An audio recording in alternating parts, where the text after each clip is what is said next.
जरा सोच के देखो कि एक ही शब्द पर उसके दो अलग अलग मीनिंग। एक वर्ड से पता चलता है कि हम आइसक्रीम की बात कर रहे हैं और वहीं दूसरे वर्ड से पता चलता है कि हम रेगिस्तान की बात कर रहे हैं। इंग्लिश का यही मैजिक है, same words but different meanings. तो आज मैं आपको सिखाऊंगी 20 ऐसे मैजिकल वर्ड्स जिनका मीनिंग डिफरेंट है पर वो दिखने में बिल्कुल सेम लगते हैं। तो आज मैं आपको सिखाऊंगी 20 ऐसे पावरफुल वर्ड्स जिनको सुन के आपकी इंग्लिश का लेवल अप हो जाएगा।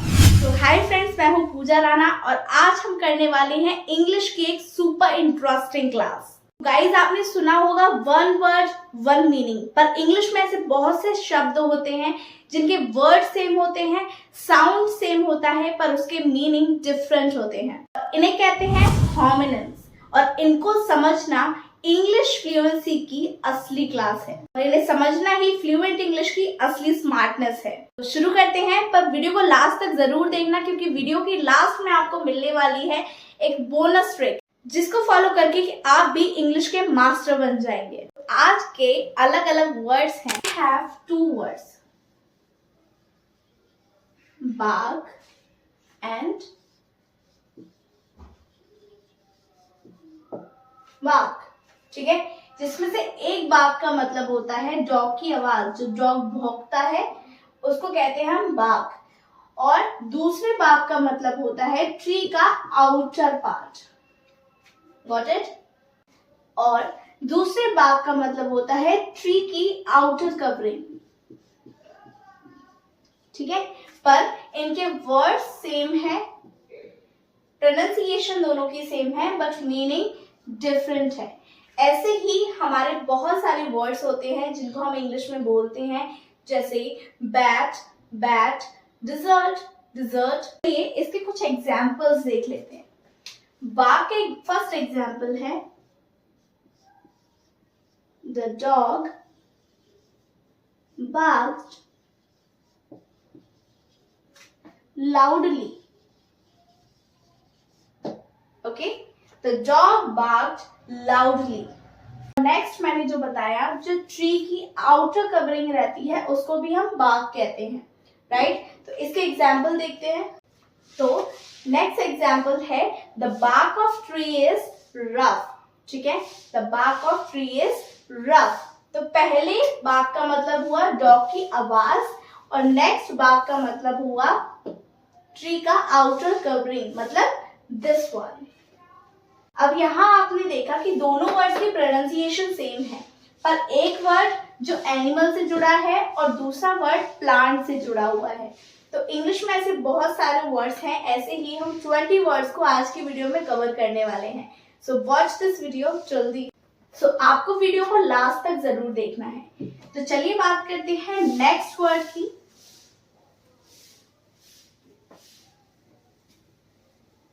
ओके, सो गाइस, हमारा नेक्स्ट वर्ड है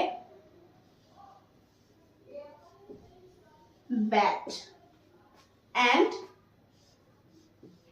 बैट। एक बैट का मतलब तो आपको समझ में ही आ गया होगा, हम क्रिकेट के बैट की बात कर रहे हैं। क्रिकेट का जो बैट होता है हम उसको बैट बोलते हैं।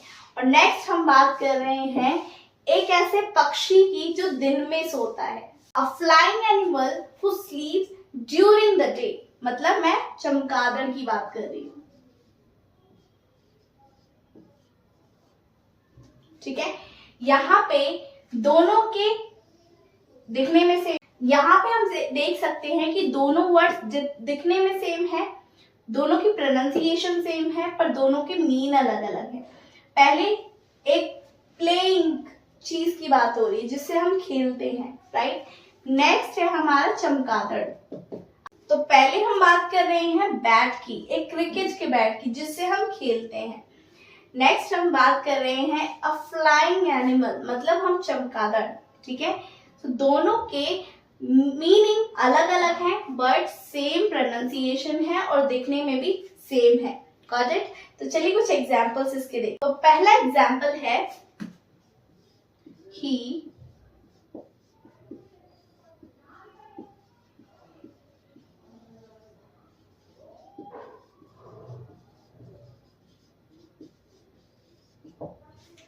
he hit the ball with the bat. Okay, he hit the ball with the bat. Bat मतलब खेलने वाला, क्रिकेट वाला bat. Okay, next example है हमारा bats sleep during the day. Okay, चमगादड़ दिन में सोता है. Got it everybody? ठीक है, एक जानवर और एक खेल का सामान, दोनों दिखने में सेम है पर मीनिंग अलग अलग है. तो चलिए देखते हैं आज का नेक्स्ट वर्ड. तो गाइस, ये है आज का next word, right and right. Okay, एक जिसमें से एक राइट का मतलब होता है डायरेक्शन, मतलब किसी को दिशा बताना. ओके, और जिसमें से नेक्स्ट राइट का मतलब होता है करेक्ट. ठीक है, एक राइट का मतलब होता है डायरेक्शन, दिशा, और दूसरे राइट का मतलब होता है करेक्ट, मतलब कोई चीज करेक्ट है, राइट. तो चलिए अब इसका एग्जाम्पल समझते हैं. एग्जाम्पल है, तुम सही हो, यू आर राइट. ओके, तुम सही हो, यू आर राइट. अब हम डायरेक्शन की बात करें तो डायरेक्शन का एग्जाम्पल है, turn the next right. Turn the next right. तो यहां पे बात हुई हमारी दिशा की. ठीक है, अगेन आप देख सकते हैं कि स्पेलिंग सेम है, प्रोनाउंसिएशन सेम है और मीनिंग इसका अलग है.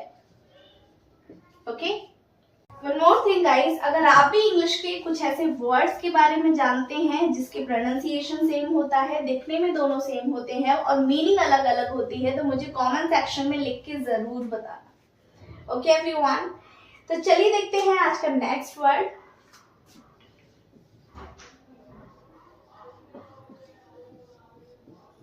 Here is the next one. Nail. से एक नेल का मतलब होता है नाखून, उंगली का नाखून. ठीक है, उसको भी हम नेल बोलते हैं. और दूसरे नेल का मतलब होता है कील. ठीक है, जो दीवार पे ठोकते हैं उसको भी हम नेल बोलते हैं और नाखून को भी हम नेल बोलते हैं. यहाँ पे हमारे दोनों सिमिलर है और मीनिंग बिल्कुल अलग है. तो इसका can see we have two examples. Got it? First we have she painted her nails, मतलब उसने अपने नेल्स को पेंट किया, नाखूनी लगाई, नेल पेंट. राइट, इसमें से नेक्स्ट हमारा है example, he hammered a nail into the wall. उसने दीवार पर एक कील लगाई. He hammered a nail into the wall. Got it everyone? यहाँ पे भी हमारे मीनिंग्स अलग अलग है, बस दिखने में सेम वर्ड है. तो चलिए देखते हैं आज का next word. So we have the next word,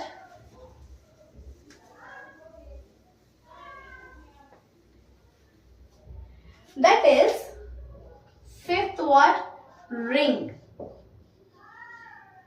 and ring. जिसमें से एक रिंग का मतलब होता है अंगूठी और दूसरे रिंग का मतलब होता है फोन की घंटी, बेल जिसको बोलते हैं. राइट, ये भी अलग अलग मीनिंग वाले वर्ड हैं और दिखने में सेम लगते हैं. तो फर्स्ट रिंग में हम बात कर रहे हैं ज्वेलरी की. ओके, और नेक्स्ट में हम बात कर रहे हैं कॉल करना, मतलब घंटी, कॉलिंग वाली घंटी.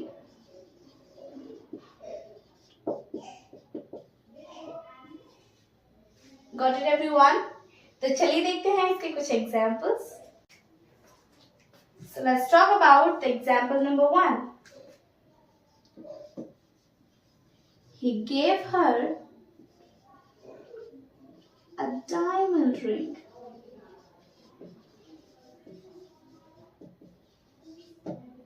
He gave her a diamond ring. हमारा next example है, I'll ring you later. मैं आपको बाद में घंटी करता हूँ. ठीक है, यहाँ पे मैंने एक वर्ड यूज किया है, सो इसका मतलब है I will. This is the short one. I said I'll, okay, but you can say I will, I'll call you, I'll ring you later. We have two another word which looking wise same but the meaning is totally different. जिसमें से एक watch का मतलब होता है देखना, okay, और दूसरे वॉच का मतलब होता है घड़ी जो हम पहनते हैं.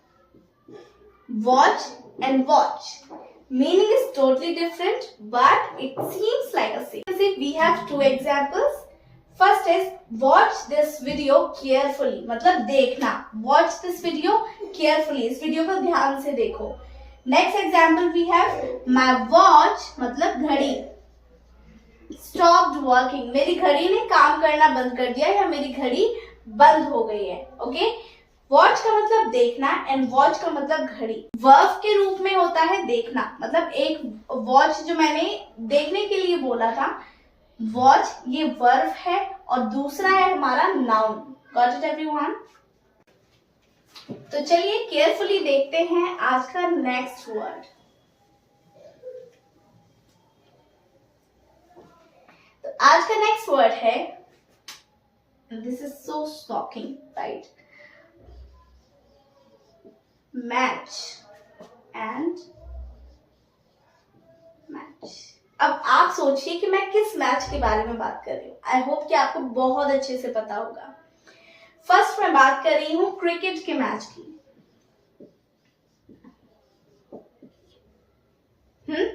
और दूसरे मैच की बात कर रही हूं मैं मिलना. पहला है हमारा match that can be football match और क्रिकेट मैच, और नेक्स्ट वी हैव मिलना मतलब जुड़ना या कोई चीज दिखने में सेम होना. So here is example of match. Okay, the football match was exciting. The football match was exciting. अब बात करते हैं हमने नेक्स्ट एग्जांपल की. We have the next example, her bag and shoes match perfectly, right? मिलना या फिर जोड़ना, right? Her bag and shoes match perfectly. हम कभी-कभी बोल देते हैं the color does not match with my dress. हाँ, ये कलर मेरी ड्रेस से मैच नहीं हो रहा, ये बैग मेरी ड्रेस से मैच नहीं हो रहा. So I'm talking about that one. Okay, so let's see the next word we have.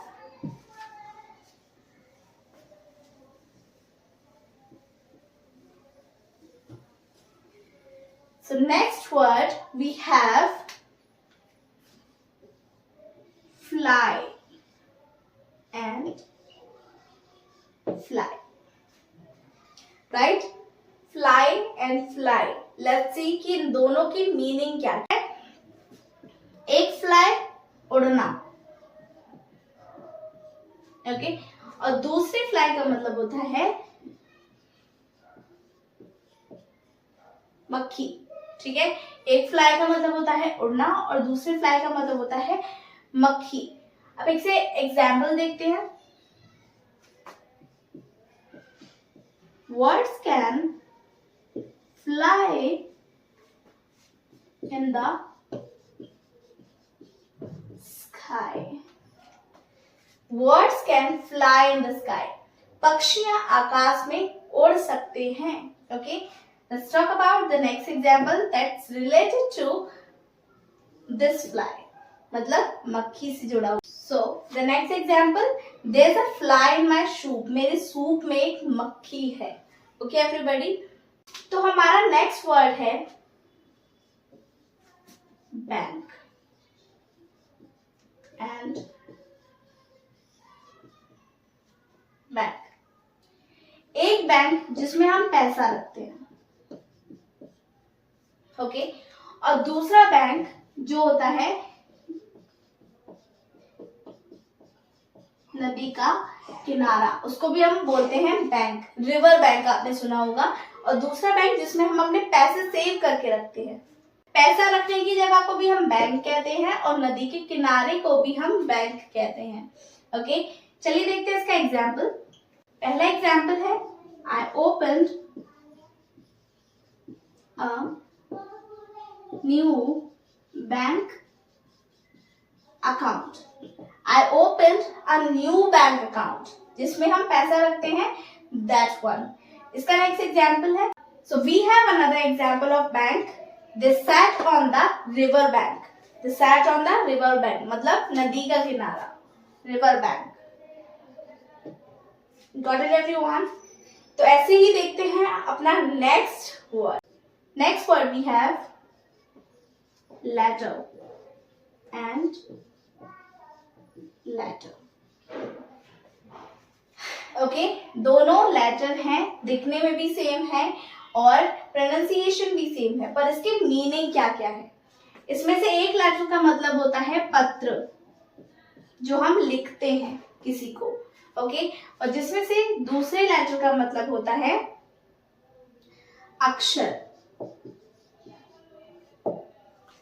ठीक है, एक लेटर का मतलब होता है पत्र और दूसरे लेटर का मतलब होता है अल्फाबेट और अक्षर, just like A B C D, okay, और जो भी हमारे अल्फाबेट्स होते हैं। पत्र मतलब हमारा message,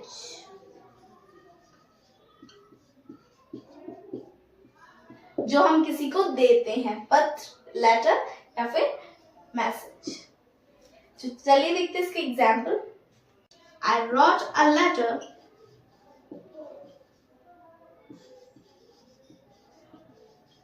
to my friend. I wrote a letter to my friend. मैंने अपने एक फ्रेंड को पत्र लिखा। ओके एवरीबॉडी, तो ये हुए हमारे 10 वर्ड्स। सो ये हो गए हमारे 10 वर्ड्स और देखते हैं आज का नेक्स्ट वर्ड क्या है।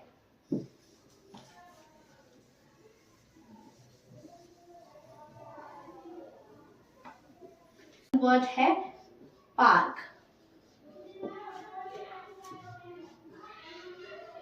एंड पार्क, जिसमें से एक पार्क का मतलब होता है बगीचा, ओके, और दूसरे पार्क का मतलब होता है गाड़ी को पार्क करना, गाड़ी को किसी ऐसी सेफ जगह पर खड़ा करना, उसको हम पार्किंग कहते हैं या पार्क कहते हैं।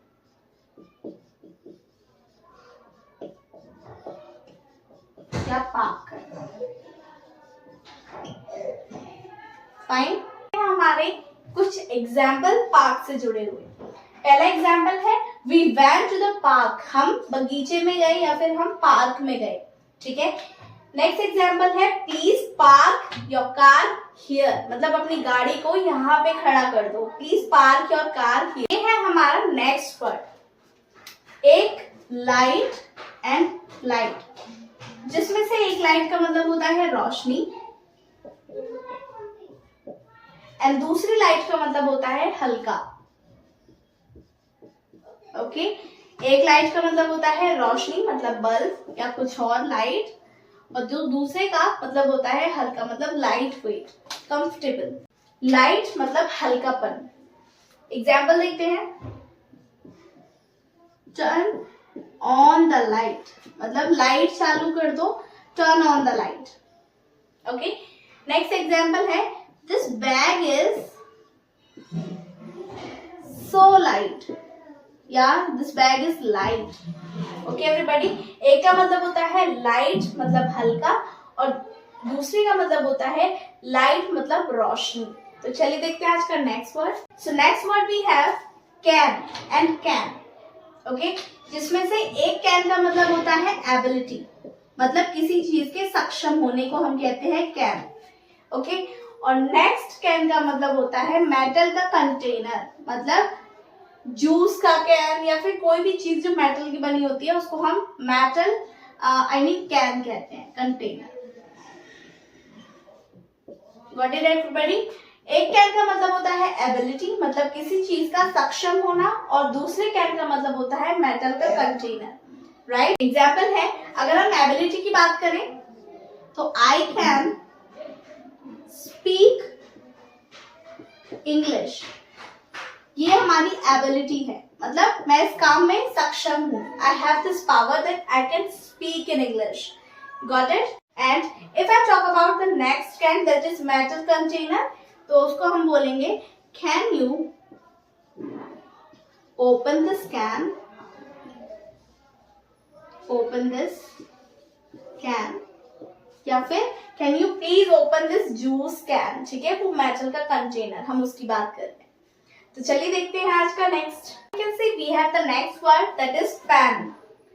इसमें से एक पेन का मतलब होता है जिससे हम लिखते हैं, ओके, पेन मतलब लिखने वाला पेन, और दूसरे का मतलब होता है पेन का मतलब जानवरों का एक इनक्लोजर, इस जगह को कहते हैं हम पेन, ओके, इनक्लोजर।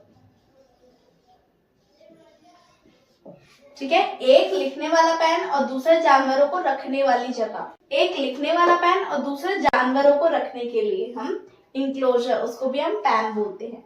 तो चलिए देखते हैं इसके एग्जाम्पल। प्लीज राइट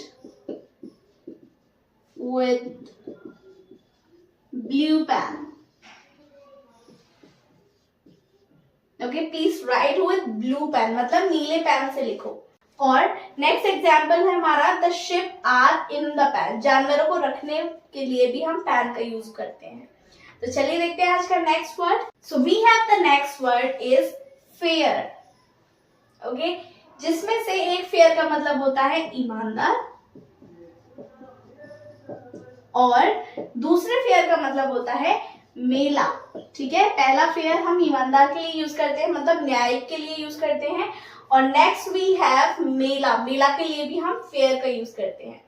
एग्जाम्पल देखते हैं। शी इज फेयर पर्सन मतलब वह बहुत ईमानदार है, ईमानदार व्यक्ति है जो भी, she is fair person, okay, ईमानदार के लिए हम फेयर का यूज करते हैं। और अगला एग्जाम्पल है वी went to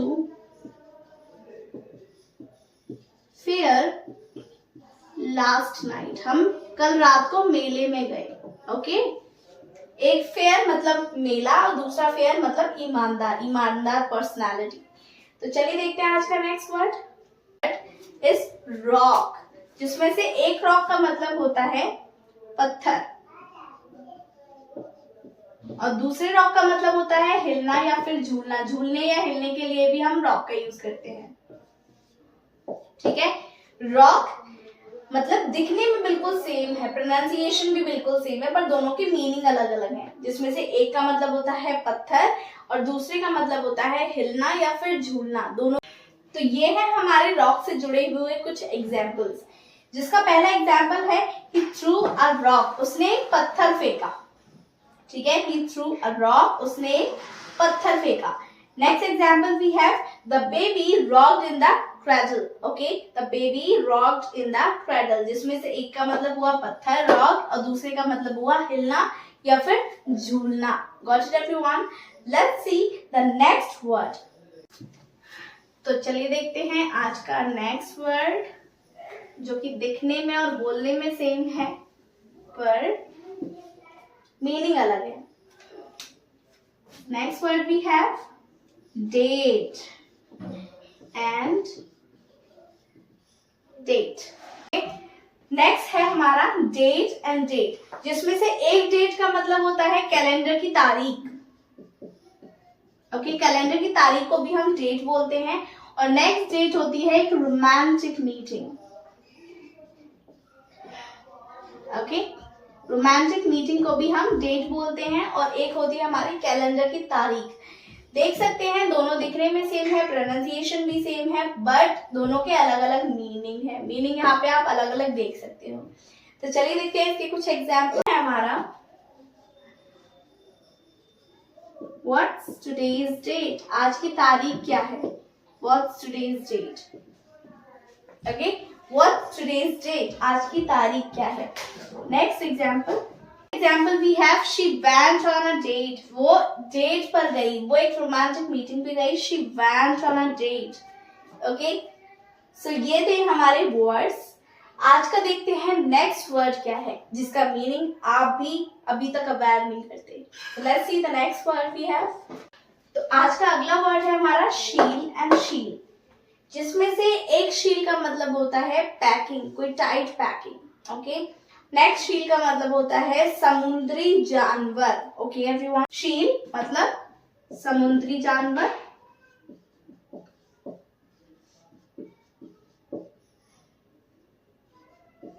शील मतलब बंद करना, कोई चीज पैक्ड, शील एंड शील. एग्जाम्पल, शील द बॉटल टाइटली. ओके, शील the bottle tightly. Let's see the next word. The next word, wave and wave. जिसमें से एक wave का मतलब होता है हाथ हिलाना. ओके, हाथ हिलाना इसका मतलब होता है wave. और नेक्स्ट wave का मतलब होता है पानी की लहर. इसको भी हम wave बोलते हैं, राइट? और दोनों दिखने में सेम है, मतलब मीनिंग अलग अलग है. फाइन एवरीबॉडी, तो चलिए देखते हैं इसका example. We have two examples. She waved goodbye. Okay, she waved goodbye. उसने हाथ हिलाया. She waved goodbye. Next we have there's a big wave. या फिर हम बोल सकते हैं there's a big wave in the water. Okay, पानी की लहर को भी हम wave बोलते हैं, right? Let's see the last word. The last word which is spring and spring. जिसमें से एक spring का मतलब होता है मौसम और दूसरे spring का मतलब होता है mechanical coin.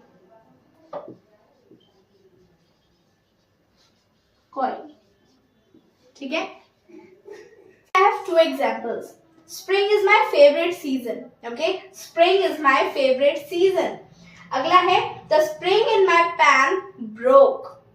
Okay, the spring in my pan broke. मतलब जो मेरे पैन में स्प्रिंग है वो टूट गई है. Got it everyone? आज हमने सीखा एक वर्ड पर उसके डिफरेंट मीनिंग्स.